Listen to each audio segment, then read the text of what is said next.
Hello friends, नमस्कार। Krishna's academy में एक बार आपका फिर से स्वागत है। जैसे कि आप जानते हैं कि पिछले लेक्चर्स में हमने बैलेंस डाइट, कार्बोहाइड्रेट और उससे रिलेटेड प्रैक्टिस क्वेश्चंस किए थे। आज का हमारा टॉपिक है लिपिड्स और फैट्स। एप्रोप्रिएट टर्म लिपिड्स है, लेकिन फैट्स को फ्रीक्वेंटली यूज़ किया जाता है। अब देखें क्या है ये। जैसे हमने पढ़ा था कि कार्बोहाइड्रेट में कार्बन, हाइड्रोजन और ऑक्सीजन है, सेम वैसे ही यहाँ पर भी क्या होता है, carbon dioxide, hydrogen and oxygen है। लेकिन जो डिफरेंस आता है वो ये है कि वहाँ पर हमने कहा था कि हाइड्रोजन और ऑक्सीजन के मध्य 2:1 का अनुपात था, लेकिन यहाँ पर कोई निश्चित अनुपात नहीं होता। मतलब कार्बोहाइड्रेट की तरह ही हैं, लेकिन कार्बोहाइड्रेट से डिफर कर रहे हैं। सेम चीज़ क्या है, कार्बन, हाइड्रोजन, ऑक्सीजन तीन ही कंपोनेंट इसके अंदर मेन प्रेजेंट है। और दूसरा, वहाँ पर हाइड्रोजन और ऑक्सीजन के बीच में 2:1 का अनुपात था, लेकिन यहाँ पर कोई निश्चित अनुपात नहीं होता। नेक्स्ट डिफरेंस आता है कि बहुत सारे कार्बोहाइड्रेट जल में घुलनशील थे, लेकिन ये कैसे होते हैं, ये जल में अघुलनशील हैं, इनसॉल्युबल इन वाटर। लेकिन ये सॉल्वेबल होते हैं कार्बनिक सॉल्वेंट में या ऑर्गेनिक सॉल्वेंट में, जिसको आप कार्बनिक ब्लैक कह सकते हो। एग्जाम्पल के तौर पर ईथर है, बेंजीन है एंड एसीटोन है। ये जो ऑर्गेनिक होते हैं सॉल्वेंट, उसके अंदर ये घुलनशील होते हैं, सॉल्वेबल होते हैं। नेक्स्ट पॉइंट आता है कि वसा का निर्माण में दो कंपोनेंट पार्टिसिपेट करते हैं। एक कंपोनेंट है फैटी एसिड या वसी अम्ल, और दूसरे होते हैं एल्कोहल। और जब वसी अम्ल और एल्कोहल हैं तो इनको जो बनने की प्रक्रिया है, इसको एस्टरिफिकेशन कहते हैं, क्योंकि अभी हम पढ़ेंगे इसमें एस्टर बॉन्ड बनता है। इसीलिए इनको वसीय अम्लों का एस्टर कहा जाता है। वसा को दूसरा नाम क्या देते हैं, वसीय अम्लों का एस्टर कहा जाता है।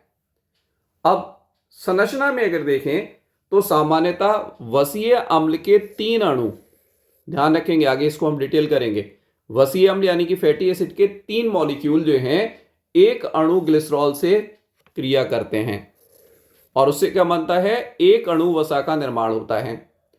और जब ये क्रिया होती है तो इसमें 3 अणु जल का निर्माण होता है, यानी कि इसमें से जल निकल जाता है। क्योंकि जब भी जोड़ा जा रहा है तो प्रकृति के अंदर या नेचर के अंदर या लिविंग सिस्टम के अंदर वाटर ही सबसे ज्यादा इंपॉर्टेंट है। ये डिफरेंट मॉलिक्यूल को जोड़कर एक बड़ा मॉलिक्यूल बनाता है, या बड़े मॉलिक्यूल का जल अपघटन करके उनको अलग अलग उनकी यूनिट में तोड़ देता है। ओके, तो यहां पर क्या हो गया, वसीय अम्ल के 3 अणु और ग्लिसरॉल का 1, ये आपस में रिएक्ट करते हैं। अब देखें ग्लिसरॉल क्या है। ग्लिसरॉल एक 3 कार्बन एटम कंपाउंड है, 3 कार्बन इसमें प्रेजेंट हैं, और इसमें हर एक के साथ एक एक हाइड्रोक्सिल ग्रुप यानी कि OH ग्रुप जुड़ा रहता है।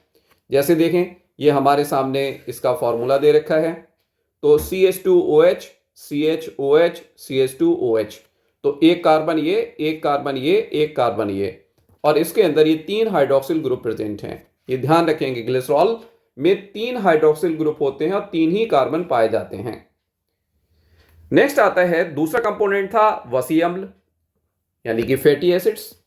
तो वसी अम्ल की क्या खासियत होती है, ये एक श्रृंखला युक्त कार्बनिक पदार्थ हैं, मतलब चेन की फॉर्म में प्रेजेंट होते हैं, जिसमें कार्बन की संख्या 1 से लेके 19 तक हो सकती है।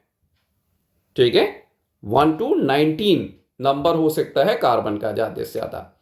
फिर प्रत्येक वसी अम्ल में एक कार्बोक्सिलिक समूह, जिसको हम COH कहते हैं, यह कहलाता है कार्बोक्सिलिक समूह पाया जाता है, इसीलिए इसको अम्ल कहते हैं। अम्ल वही कहलाता है जिसके अंदर COH ग्रुप प्रेजेंट होता है। और इनका जनरल फॉर्मूला या साधारण सूत्र क्या है, CH3CH2NCOOH, ये इसका एक जनरल फॉर्मूला है। अब जितनी भी नेचुरल फैट्स यानी कि प्राकृतिक वसा होती हैं, उसमें पाए जाने वाले वसीय अम्लों में कार्बन की संख्या सम होती है, even number of the carbon जो है इसके अंदर प्रेजेंट होता है। अब देखें ये बना कैसे, जब ऊपर बताया कि वसीय अम्ल और ग्लिसरॉल रिएक्ट करते हैं, तो यहां देखिए ये क्या है, ये एक मॉलिक्यूल है हमारे पास किसका, ग्लिसरॉल का, जिसमें आपसे कहा था 3 कार्बन 3 OH ग्रुप हैं। ये हमारे पास 3 अलग अलग फैटी एसिड हैं, अभी वसीय अम्ल हैं। हर एक के अंदर आप देखो ये COH ग्रुप जो है वो प्रेजेंट है, जो आपके सामने यहां पर शो किया गया है। ओके, ये है COH ग्रुप यहां पर। अब क्या होता है, ये केमिकली बाइंड करते हैं, तो हर बसीय अम्ल एक एक OH से बाइंड करता है और एक एक जल इससे निकल जाता है, और निकलने के बाद ये जो स्ट्रक्चर बना, ये स्ट्रक्चर क्या है, ये है वसा, जिसको आम भाषा में जो सिंपल फैट होती है, साधारण वसा होती है, उसको कहा जाता है ट्राइग्लिसराइड्स।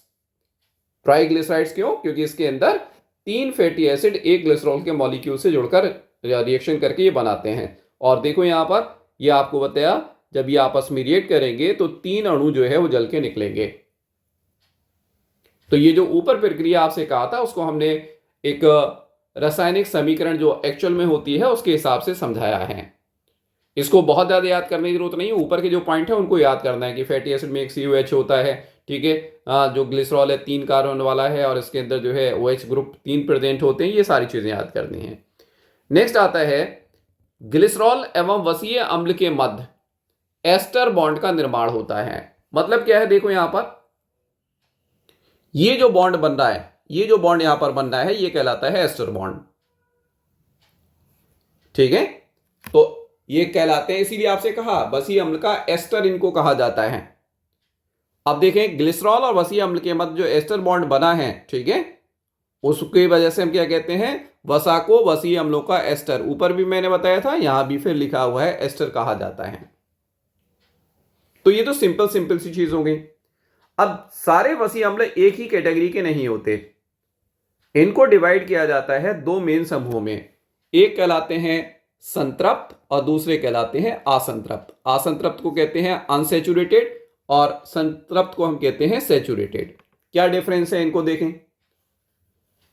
जो असंतृप्त होते हैं उसमें पहली कंडीशन है, इसमें एक या एक से अधिक, ठीक है, डबल बॉन्ड्स, द्विबंध पाए जाते हैं, कार्बन कार्बन के बीच में डबल बॉन्ड पाया जाता है। और अगर एक से अधिक जो है वो डबल बॉन्ड प्रेजेंट है तो इन्हें क्या कहते हैं, पॉली अनसैचुरेटेड फैटी एसिड कहते हैं। पॉली अनसैचुरेटेड फैटी एसिड, याद आ रहा है कुछ, इसको शॉर्ट में कहा जाता है पूफा, पॉली अनसैचुरेटेड फैटी एसिड, ये याद रखेंगे, पूफा का ये पूरा नाम है। इसमें जो इनका गलनांक होता है, मेल्टिंग पॉइंट होता है, बहुत कम होता है, 4 डिग्री 5 डिग्री होता है। और अधिकतर ये किस में पाए जाते हैं, तेल में पाए जाते हैं, ऑयल में प्रेजेंट होते हैं। खास तौर से जो वेजिटेबल ऑयल है उनके अंदर अनसैचुरेटेड या असंतृप्त वसीय अम्लों की मात्रा ज्यादा होती है। जबकि इधर देखें, संतृप्त में द्विबंध नहीं पाए जाते, एब्सेंट हैं, इनका गलनांक उच्च होता है इसके कंपैरिजन में जो हमारे पास प्रेजेंट है असंतृप्त। अब देखें, इनके उदाहरण पूछे जाते हैं, इसमें बहुत सारे उदाहरण है, मैं इनके नाम भी लूंगा, लेकिन कुछ इंपॉर्टेंट है जो आपको याद रखना है, जो हर एग्जाम में पूछे जा सकते हैं। और वो कौन कौन से हैं देखें। पहले देखें, असंतृप्त में पाल्मेटोलिक एसिड है, ओलिक एसिड है, लिनोलिक एसिड है, लिनोलिनिक एसिड है, आर्किटोनिक एसिड है। ये 3 आपको याद रखने हैं जो एग्जाम में सबसे ज्यादा पूछे जाते हैं। नीट वगैरह के एग्जाम में अगर आप देखेंगे तो ये फ्रीक्वेंटली पूछे गए हैं। और इसमें क्या है, आर्किटोनिक जो है ये मूंगफली के अंदर पाया जाता है। ऐसी अगर हम कहें एसिटिक अम्ल, ठीक है, प्रोपियोनिक अम्ल, ब्यूटारिक अम्ल, कैप्रोइक अम्ल, कैप्राइलिक अम्ल, पामेटिक अम्ल और स्टीरिक अम्ल, इनमें से 2 आपको याद करने हैं। जैसे मैंने कहा जो इंपॉर्टेंट है वो ये हैं, पामेटिक एंड स्टीरिक। कभी कभी कैप्रोलिक या कैप्रोइक भी पूछे जाते हैं ये। अब अधिकतर हम बात करते हैं जितने भी जीव हैं उनमें मुख्यतः जो सैचुरेटेड फैटी एसिड हैं उनमें पामेटिक एसिड और स्टीरिक एसिड ज्यादा पाए जाते हैं। ये कॉमन है इनके अंदर, ये भी एग्जाम में पूछा जाता है। अब नेक्स्ट आता है, ये भी एक इंपॉर्टेंट चीज है, क्या है, सम कार्बन संख्या युक्त वसीय अम्ल जिनमें कार्बन की संख्या 10 से कम होती है सामान्य ताप पर द्रव होते हैं या लिक्विड होते हैं। मतलब फैटी एसिड 2 कैटेगरी में डिवाइड किए जा रहे हैं, एक लिक्विड या द्रव की फॉर्म में और एक सॉलिड या ठोस की फॉर्म में। तो जो लिक्विड है वो कौन से हैं, वो वसीय अम्ल हैं जिनमें कार्बन की संख्या 10 से कम होती है। अगर कार्बन की संख्या ज्यादा है, ठीक है, तो ऐसे संतृप्त वसीय अम्ल क्या होते हैं, सामान्य ताप पर ठोस होते हैं या सॉलिड के रूप में पाए जाते हैं। तो ये दोनों पॉइंट्स बहुत इंपॉर्टेंट तो नहीं है, लेकिन एग्जाम में पूछे जाते हैं। इसी को आप जो लिपिड्स पढ़ते हो तो उसमें ऑयल और फैट्स में यही मेन डिफरेंस होता है। एक्चुअली लिपिड की दो कैटेगरी हो सकती हैं, एक लिक्विड की फॉर्म में है तो ऑयल्स, और दूसरा अगर सॉलिड की फॉर्म में प्रेजेंट है तो वो कैसा हो जाएगा, वो हो जाएगा आपका जिसमें संतृप्त वसी अम्ल प्रेजेंट है, तो ये ठोस होता है तो इसको कहते हैं फैट। अब देखें इसी के आधार पर कि वसा कैसे बन रही है, इसके क्या क्या कंपोनेंट हैं। जो वसा है उसको तीन प्रमुख टाइप्स में डिवाइड किया जाता है। पहला टाइप है सिंपल फैट या सरल वसा, दूसरा है संयुक्त वसा, और तीसरा है व्युत्पन्न वसा। सरल वसा को सिंपल फैट कहते हैं, संयुक्त वसा को कंपाउंड या आगे और भी नाम लेंगे, और व्युत्पन्न को डेराइव्ड जो है फैट कहा जाता है, लिपिड्स कहा जाता है। अब सरल वसा क्या है ये देखें। जो सरल वसा है जिसको हम सिंपल फैट कहते हैं, इसके अंदर दो ही कंपोनेंट होते हैं, वसीय अम्ल और ग्लिसरॉल। इसके अलावा कोई एक्स्ट्रा चीज इसके अंदर नहीं होती। वसीय अम्ल और ग्लिसरॉल ये इसके दो मेन कंपोनेंट हैं। और सरल वसा को फिर से दो पार्ट में डिवाइड किया जाता है, ठीक है। एक है ग्लिसराइड्स और दूसरे हैं मोम या वैक्स। ग्लिसराइड्स जो है इनकी खासियत है ये उदासीन वसा भी कहलाते हैं, और इनमें आपको होता है जो कंपोनेंट है वो वसीय अम्ल और ग्लिसरॉल हैं। सामान्यतः जो ऊपर स्ट्रक्चर हमने पढ़ा था वो ट्राइग्लिसराइड्स आपसे कहा था, उसी का स्ट्रक्चर है। नेक्स्ट आता है मोम, इसको हम इंग्लिश में वैक्स कहते हैं। अब देखें यहां इंपॉर्टेंट चीज है, मोम जो है वो ग्लिसराइड से वेरी करता है। कैसे वेरी करता है, इनका निर्माण वसीय अम्ल तथा ग्लिसरॉल को छोड़कर अन्य एल्कोहल के द्वारा होता है। मतलब ग्लिसरॉल भी एक एल्कोहल है जिसको ट्राईहाइड्रोक्सी एल्कोहल कहते हैं, लेकिन इसके अंदर मोनोहाइड्रोक्सी प्रेजेंट होते हैं। नेक्स्ट लाइन में अगर आप देखेंगे तो लिखा है क्या क्या चीजें हैं, वसीय अम्ल है, और फिर क्या है, उच्च आणविक भार वाले मोनोहाइड्रोक्सी एल्कोहल, मतलब जिसमें केवल एक ही हाइड्रोक्सिल ग्रुप या OH ग्रुप प्रेजेंट होता है। तो ये इसका मेन कंपोनेंट की फॉर्म में प्रेजेंट है, और ये रासायनिक रूप से निष्क्रिय होते हैं। अब कुछ विशेष प्रकार के मोम के बारे में आपको याद करना है, इनके उदाहरण आपको याद करना है जो एग्जाम में पूछे जाते हैं। जैसे पहला आता है इसमें वी वैक्स, जिसको आप कहते हो मधुमक्खी का मोम। जैसे आपने पढ़ा है मधुमक्खी के छत्ते से हमें जो है वो मोम प्राप्त होता है और शहद प्राप्त होता है। तो ट्रू प्रोडक्ट जो है, वास्तविक उत्पाद जो है वो वैक्स होता है। वैक्स जो है वो मधुमक्खी बनाती हैं, जबकि हनी या शहद को कलेक्ट करके लाती हैं, वो कलेक्शन का प्रोडक्ट होता है, उनका अपना कोई प्रोडक्ट नहीं है। अगर आपसे पूछा जाए कि वास्तविक उत्पाद कौन सा है तो हमारा आंसर क्या होगा, वी वैक्स। किस किस का बना होता है देखें, इसमें पामिटिक अम्ल होता है, और इसके अंदर होता है हेक्सोकोसेनॉल, या एक और है जिसको कहते हैं ट्राईएकोनेटॉल। ये एल्कोहल हैं, मोनोहाइड्रोक्सी एल्कोहल हैं, जो पामिटिक अम्ल से क्रिया करके वी वैक्स का निर्माण करते हैं। फिर एक इंपॉर्टेंट है स्पर्मेसिटाइल। स्पर्मेसिटाइल क्या है, ये भी एक वैक्स है जो कहां से मिलता है, जो वेल, खासतौर से स्पर्म वेल और डॉल्फिन के स्कल से निकाला जाता है, और इसका यूज कॉस्मेटिक्स बनाने में किया जाता है। स्पर्मेसिटाइल का यूज किसमें करते हैं, कॉस्मेटिक बनाने में हम इसका उपयोग करते हैं। नेक्स्ट इंपॉर्टेंट चीज आती है कि मनुष्य में भी बहुत सारे मोम या वैक्स पाए जाते हैं, ठीक है। जो किसके एस्टर हैं, ध्यान देंगे यहां पर, मनुष्य में जो पाए जाते हैं वो कोलेस्ट्रॉल के एस्टर होते हैं, जो कहां प्रेजेंट होंगे, हमारे ब्लड में या रक्त में प्रेजेंट होते हैं, हमारी एड्रिनल या अधिवृक्क ग्रंथियों के अंदर प्रेजेंट होते हैं, या जो हमारे पसीने की ग्रंथियां हैं जिसको सिवेशियस ग्रंथि कहते हैं, इसके अंदर उपस्थित होते हैं, या जो हमारे गोनट्स हैं, जननांग हैं, उनके अंदर ये पाए जाते हैं। तो ये भी क्या है, वैक्स के एक टाइप होते हैं। इवन पौधों के अंदर भी जो क्यूटिकल होता है ये भी एक टाइप का वैक्स होता है, और इसकी खासियत क्या होती है, ये वाष्पोत्सर्जन की दर को कम करने में हेल्प करता है। तो ये दोनों एग्जाम्पल हमें याद रखने हैं, और ये किसके एग्जाम्पल हैं, वैक्स के एग्जाम्पल हैं। अब आता है दूसरा संयुक्त वसा, या जिसको जटिल वसा या संयुक्त वसा भी कहते हैं। इंग्लिश में क्या कहेंगे, कंपाउंड फैट्स, कॉम्प्लेक्स फैट्स या कॉन्जुगेटेड फैट्स। यहां पर फैट्स की जगह मैंने कहा था लिपिड का टर्म भी यूज कर सकते हैं। क्या खासियत होगी इसमें देखें, इसके अंदर खासियत है कि इसमें वसीय अम्ल है, ग्लिसरॉल जो इसके मेन कंपोनेंट है वो तो है ही है, लेकिन इसके अलावा अन्य यानी कि दूसरे कार्बनिक एवं अकार्बनिक यौगिक भी मिल सकते हैं। ठीक है, मतलब एक और कंपोनेंट मिलेगा। जब हम संयुक्त वसा का जल अपघटन करेंगे तो हमें वसीय अम्ल प्राप्त होगा, हमें ग्लिसरॉल मिलेगा और साथ में कुछ और मिल सकता है, वो कोई दूसरा कार्बनिक पदार्थ या कार्बनिक पदार्थ हो सकता है। इनके उदाहरण भी हैं जो आपको याद रखने हैं। जैसे सबसे पहला आता है फॉस्फोलिपिड। फॉस्फोलिपिड जो है इसके अंदर 3 कंपोनेंट हैं। कौन कौन से हैं, एक तो ग्लिसरॉल जो होता है, एक वसीय अम्ल, लेकिन साथ में यहां पर फॉस्फेट भी उपस्थित है। ठीक है, ये फॉस्फेट यहां पर उपस्थित है और ग्लिसरॉल और फॉस्फेट को मिला के जो बना उसको नाम देते हैं फॉस्फेटिडाइल। याद रखेंगे क्या नाम देंगे, फॉस्फेटिडाइल।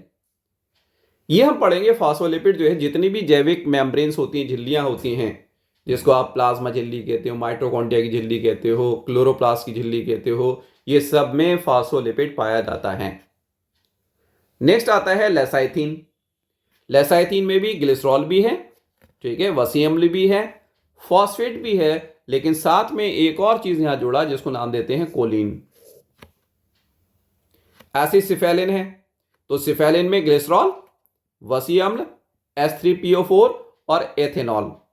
यानी कि अगर ऊपर से ध्यान से देखें इन सब के अंदर फॉस्फेटिडाइल ग्रुप प्रेजेंट है। इसके 2 और एग्जाम्पल हैं जो याद करें तो ठीक है, नहीं तो ऐसे ही कहीं भूले भटके दिमाग में बैठा लीजिए, कहीं पूछा जाए तो बता दीजिए। फॉस्फेटिडाइल इनोसिटॉल, ऐसे ही फॉस्फेटिडाइल सेरीन। ये सेरीन एक अमीनो एसिड है जो इसके साथ में आकर जुड़ता है। दूसरा इंपॉर्टेंट जो हमारा जटिल वसा है उसका नाम है स्फिंगोमाइलिन। स्फिंगोमाइलिन के अंदर अमीनो एसिड प्रेजेंट है जिसका नाम है स्फिंगोनोसिन, ये एक अमीनो अम्ल है। वसीय अम्ल प्रेजेंट है, H3PO4 प्रेजेंट है और कोलिन प्रेजेंट है।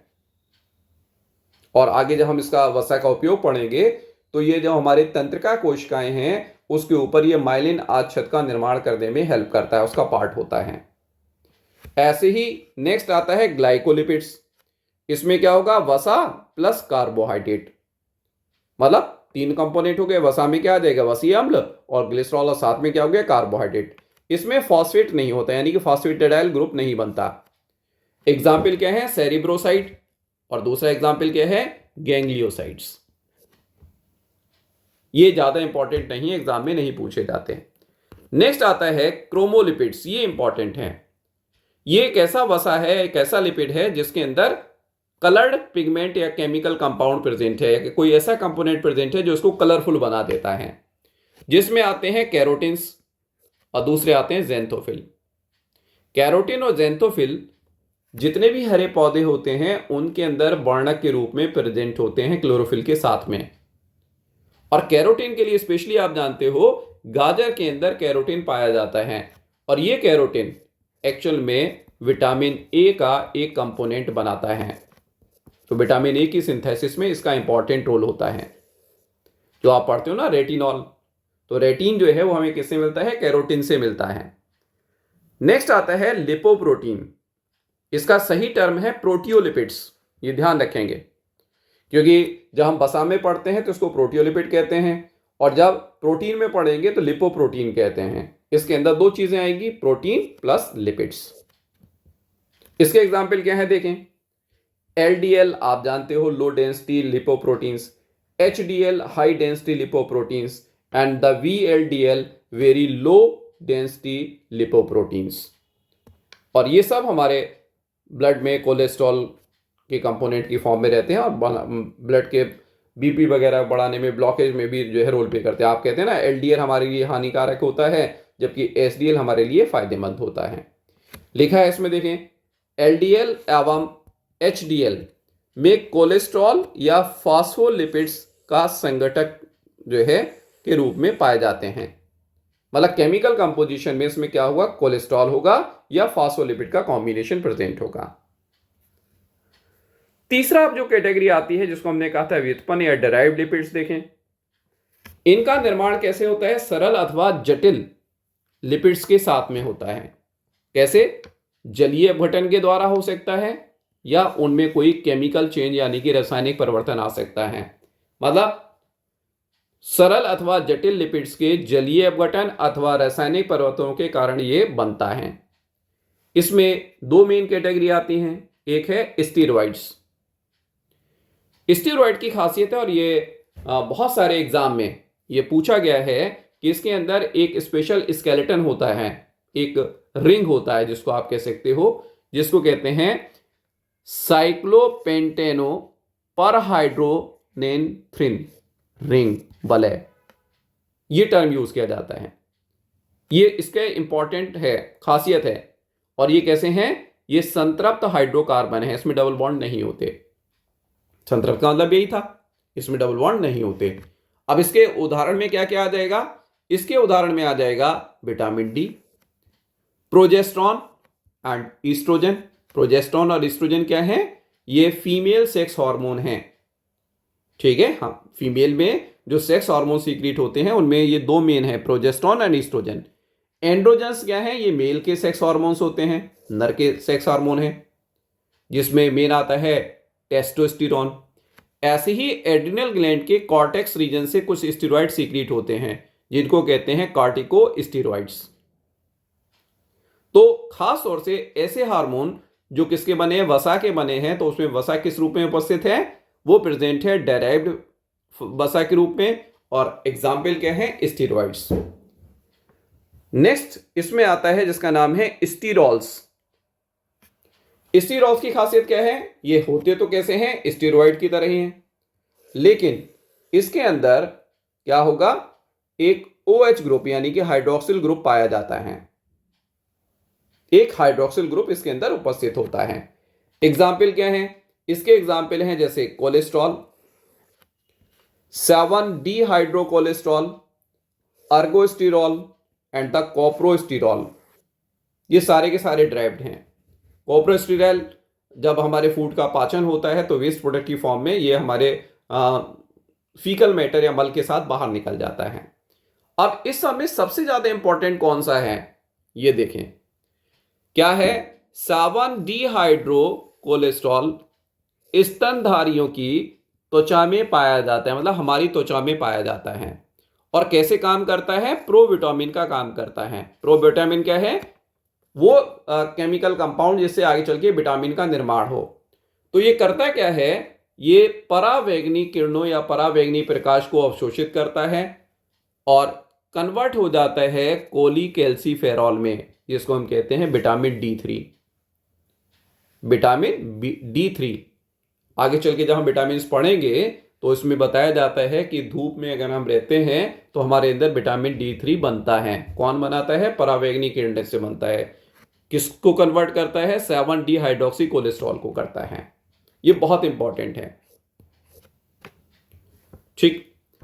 अब वसा में जनरली जितनी भी चीजें हमने पढ़ी हैं हायर क्लासेस के लिए या खास तौर से नीट के लिए या IAS और PCS के लिए काफी ज्यादा इंपॉर्टेंट हैं, लेकिन अदर एग्जाम में डायरेक्ट क्वेश्चन आते हैं कि सरल वसा क्या होती है, ड्राइव्ड है क्या है, इसके इतने एग्जाम्पल्स के बारे में हमें याद नहीं करना। तो जो मेन चीजें आपको बताइए वो याद करना है। लेकिन सभी एग्जामों में सबसे इंपॉर्टेंट पार्ट जो आता है वो है वसा के कार्य। वसा का क्या महत्व है, क्या इंपॉर्टेंस है, इसके बारे में देखें। तो आप देखें वसा के जो प्रमुख कार्य हैं वो क्या हैं। पहला तो कार्य यह है कि ये ऊर्जा का स्रोत माना जाता है। ये क्या है, ऊर्जा का स्रोत है। आपको बताया था कार्बोहाइड्रेट वाले में भी, कार्बोहाइड्रेट, वसा और प्रोटीन ऊर्जा का उत्पादन में भी पार्टिसिपेट करते हैं। और हमने पढ़ा था जब बैलेंस डाइट पढ़ा था तो 1 ग्राम वसा से, ठीक है, जब इसका ऑक्सीडेशन होगा तो 9.3 किलो कैलोरी ऊर्जा प्राप्त होती है। 9.3 किलो कैलोरी ऊर्जा प्राप्त होती है। नेक्स्ट वन आता है कि जैसे हमने कहा था कार्बोहाइड्रेट संचित भोज्य पदार्थ के रूप में, ग्लाइकोजन के रूप में संचित रहता है जंतुओं में और वनस्पति में स्टार्च के रूप में। वैसे ही जंतुओं में भी और पौधों में भी कुछ वसा भी संचित भोज्य पदार्थ के रूप में इकट्ठी हो जाती हैं, एकत्रित हो जाते हैं। नेक्स्ट, त्वचा के नीचे ये एक ऊष्मारोधी परत बनाता है। ये सभी के अंदर प्रेजेंट होती है, कुछ के अंदर कम या कुछ के अंदर ज्यादा। जैसे छोटे बच्चों में सभी में होती है, चाहे वो लड़का हो या लड़की हो। लेकिन पुरुषों में जब मतलब लड़का ग्रो करता है, पुरुष में कन्वर्ट होता है, तो ये धीरे धीरे करके समाप्त हो जाती है, क्योंकि मस्कुलेचर डेवलप होता है, मांसपेशियां विकसित होती हैं। लेकिन मादाओं में या स्त्रियों में ये ताउम्र बनी रहती हैं, क्योंकि जो फीमेल्स होती हैं उनमें सामान्यतः मस्कुलेचर नहीं पाया जाता है, मांसपेशियां विकसित नहीं होती। विकसित का मतलब क्या है? विकसित का मतलब है, जैसे आपने देखा ना कि पहलवानी करते हैं, उनके अंदर और ज़्यादा ये डेवलप हो जाती हैं, उनके अंदर ये वसा बिल्कुल ख़त्म हो जाती हैं। ऐसी व्हेल जो है आपने देखा है, या एक्वेटिक जो एनिमल्स होते हैं, उनमें भी तापमान को नियंत्रित करने के लिए क्या किया जाता है, वहाँ पर ब्लबर प्रेजेंट है, जो कि फैट का या वसा का एक टाइप होता है। फिर आपको बताया था डिस्कशन में कि जैविक झिल्लियों का निर्माण ये कौन करता है? फॉस्फोलिपिड करते हैं। जब झिल्ली का स्ट्रक्चर पढ़ेंगे तो वहाँ आएगा फॉस्फोलिपिड, और प्रोटीन्स इसके अंदर प्रेजेंट हैं। नाम भी आपने सुना होगा, जिसको हम कहते हैं फ्लूइड मोज़ेक मॉडल। ठीक है, फ्लूइड मोज़ेक, तरल मोज़ेक सिद्धांत, जो किसने दिया था? दो साइंटिस्ट ने दिया है, सिंगर एंड निकलसन ने। उन्होंने बताया कि फॉस्फोलिपिड भी इसमें प्रेजेंट है। ऐसे ही हमने आपसे कहा था कि हमारे शरीर में जो तंत्रिका कोशिकाएं होती हैं, ठीक है, उनमें माइलिन आच्छद का निर्माण करता है, जैसे कि जो तंत्रिका आवेग बनेगा उसका संचरण आसानी से हो, लीकेज ना हो, लीकेज ना हो। ऐसे ही देखें यहां पर, यह भी एक इंपॉर्टेंट काम होता है कि वसा में घुलनशील विटामिन्स, ठीक है, इनके अवशोषण में सहायक होता है। और ये अभी से याद करना शुरू कर दीजिए, वसा में जो घुलनशील विटामिन हैं उनको कहते हैं एडेक, ADEA, ठीक है, ADEK। जैसे हेडेक है, उसी का आधा पार्ट ले लीजिए एडेक। बी और सी जो होते हैं वो वाटर सॉल्युबल होते हैं। ऐसे आपको बताया कि खास तौर से स्टीरॉइड्स सेक्स हार्मोन या लिंग हार्मोन का निर्माण करते हैं, अभी आपसे डिस्कस किया, ठीक है, इसका निर्माण करेंगे। सिफेलिन जो है ये क्या करता है? ब्लड के कोआगुलेशन में हेल्प करता है। सिफेलिन का काम क्या है? ब्लड कोआगुलेट करना, क्योंकि ये भी जरूरी एक काम होता है। अगर मान लीजिए ब्लड कोआगुलेट ना हो तो नुकसान क्या होगा? शरीर के अंदर कोआगुलेट कर जाए तो मृत्यु का कारण बन सकता है, लेकिन अगर चोट लगने पर कोआगुलेट ना करे तो भी मृत्यु का कारण हो सकता है। तो रक्त को जमाना भी जरूरी होता है, या उसकी क्लॉटिंग भी जरूरी होती है।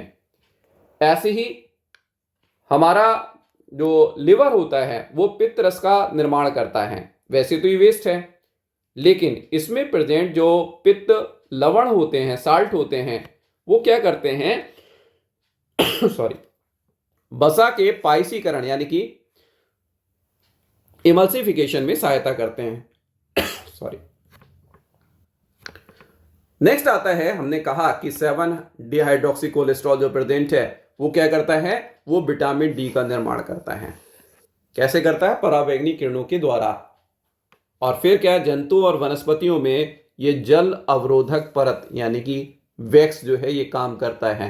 जैसे बताया, ये पौधों की जो पत्तियां होती हैं, तने होते हैं, उनमें क्यूटिकल की परत पाई जाती है जो वैक्स की बनी है। तो ये भी क्या है? वसा का एक डेरिवेटिव होता है। तो ये है वसा के कुछ प्रमुख कार्य।